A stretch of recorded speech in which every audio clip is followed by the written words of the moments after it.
Now listen, हमने bill के बारे में पढ़ा। बिल क्या है? एक ड्राफ्ट बिल है जो लेजिस्लेटिव असेंबली में जो मेंबर्स होते हैं वो इसको, ये लॉ होता है उसको वो स्टेट को देते हैं कि ऐसा नहीं ऐसा है। It is discussed in the house and amendment are made if necessary before it is put to vote.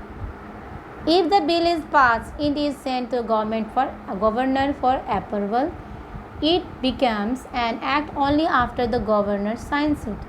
There are various types of bills. Money bills and other financial bill can be introduced only in the legislative assembly. अब देखिए यहाँ पे legislative assembly में जो bill की जो बात हुई है वो बिल वहीं पे डिस्कस की जाती है और वहीं पे वहाँ से जब डिस्कस होके पास हो गया तब वो गवर्नर के पास जाती है। गवर्नर जब साइन कर देता है तब वो लोकल पीपल के पास इसके रूल्स एंड रेगुलेशंस आते हैं।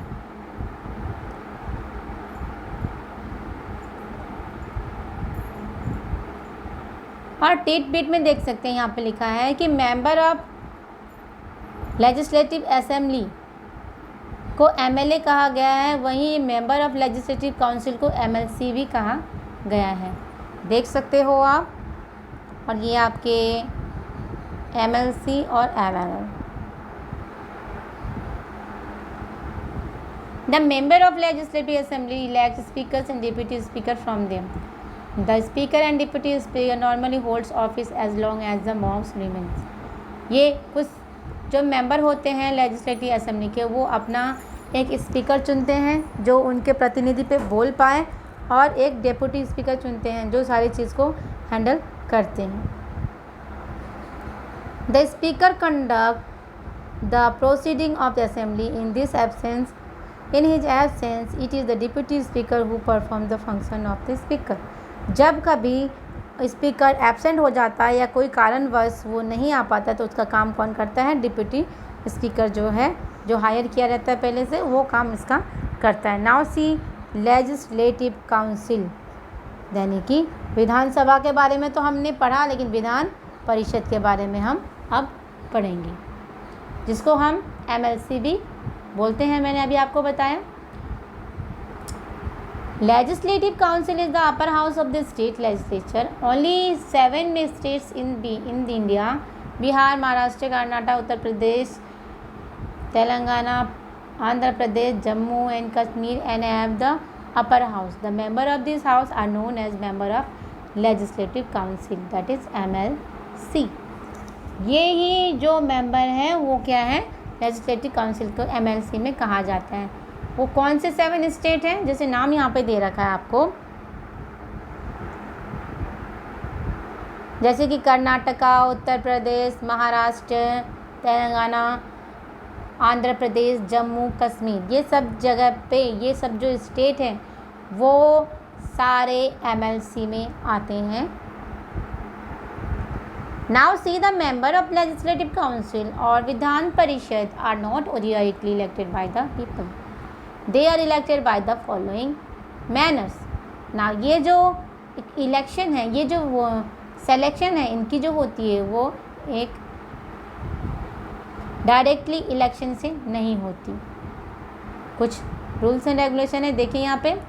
1/3 of member of legislative assembly, 1/3 member of local bodies, 1/12 by teachers who have taught a secondary school in the state, and another 1/12 by the graduates of any university in India who have graduated with a least 3 years standing.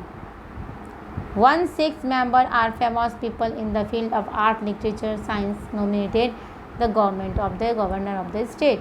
देखिए ये कुछ field हैं जहाँ से members को लिया जाता है, चाहे वो लेजिस्लेटिव असेंबली हो, लोकल बॉडीज हो, ये सारे कंपलसरी, वहीं से ये इन फील्डों से इनको लेना ही है। The council elected it's chairman and deputy chairman from amongst its member. ये जो काउंसिल है, जो परिषद है, वो अपना चेयरमैन इलेक्ट करता है अपने मेंबर्स के अंदर से ही। is a permanent body that cannot be dissolved. Members are elected for a term of 6 years. Every second year, 1/3 of its members who complete their term retire.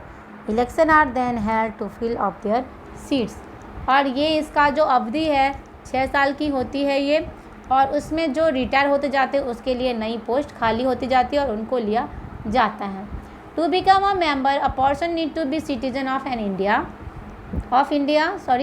and have her or his name of the voter list of the state. She or he should not be below 30 years of age and should be mentally sound and financially not bankrupt. That means अगर कोई retire हो रहा है और कोई वहाँ पे उसका पोस्ट लेना चाह रहा है, किसी को चाहिए, तो उनको क्या क्या चीज़ ज़रूरत है, उनको क्या चीज़ पहला ज़रूरत है कि वो इंडियन, अगर इंडिया का चाहिए तो उसको इंडियन सिटीजन होना चाहिए। उसके बाद दूसरा कि उसका लिस्ट वोटर आईडी कार्ड उसके पास होना चाहिए, और उसकी उम्र जो है 30 इयर्स की कम से कम होना चाहिए, और उसका जो फाइनेंशियल वो बैंकरप्ट, कोई क्रिमिनल रिकॉर्ड नहीं होना चाहिए। इसका आप देखिए function.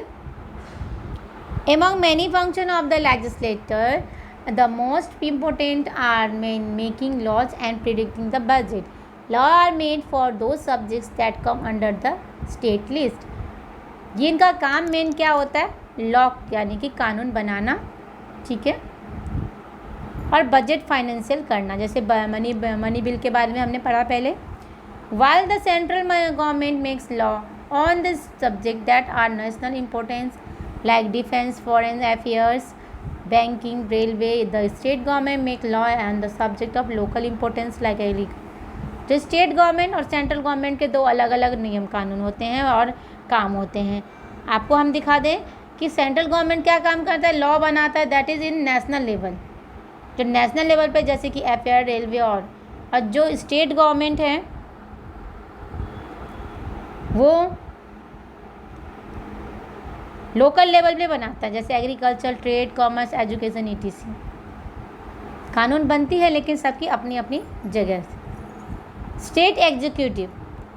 Now see the next topic is our state executive. State executive का मेन फंक्शन क्या होता है?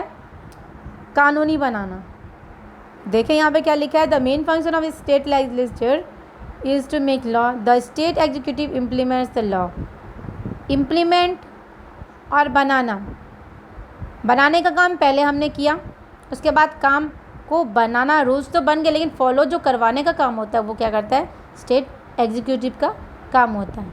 State executive comprises the chief ministers, his council minister and the governor.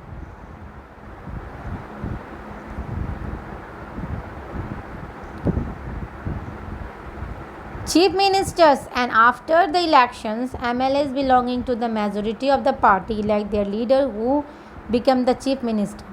The chief minister has many important functions. Chief minister के बहुत ही important function होती है। तो क्या क्या है वो function हम देखेंगे अभी। To advise governor on the selection of the council of the minister and its size. To preside over the cabinet meeting.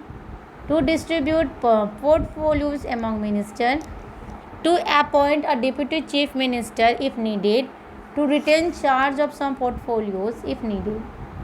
ये सारे चीज़ जो है, जैसे कि advice, selection of council minister and size. अगर इसकी सेलेक्शन यानी कि अगर मान लीजिए कि वहाँ पे लिमिटेड दे रखा है कि 60 से कम नहीं होना चाहिए, लेकिन अगर कम से भी काम चल रहा है तो उसको जो मैनेज करना होता है, उसको चेंज करना होता है, वो काम क्या करता है? चीफ मिनिस्टर का करता है, वो एग्जीक्यूटिव का काम हो। कैबिनेट मीटिंग होती है, पोर्टफोलियो में जितना काम होता है वो सारी चीज़ इन्होंने इन सबको एग्जीक्यूटिव यानी कि फॉर्मेशन करना। It is the responsibility of chief minister to maintain good relation with the central government. और चीफ मिनिस्टर का ये काम है कि वो अच्छा रिलेशन सेंट्रल गवर्नमेंट से बना के रखें, क्योंकि अलग अलग स्टेट की अलग अलग चीफ मिनिस्टर्स होती हैं। Council of minister, the administration in the state is actually carried by the council of minister headed by the chief minister. सारे जो मिनिस्टर के हेड क्या होते हैं? चीफ मिनिस्टर, वो इसको काम कैरी करते हैं इनके काम। The chief minister is appointed by the governor while other minister appointed by the governor on the advice of chief minister। Chief minister governor advice करती है और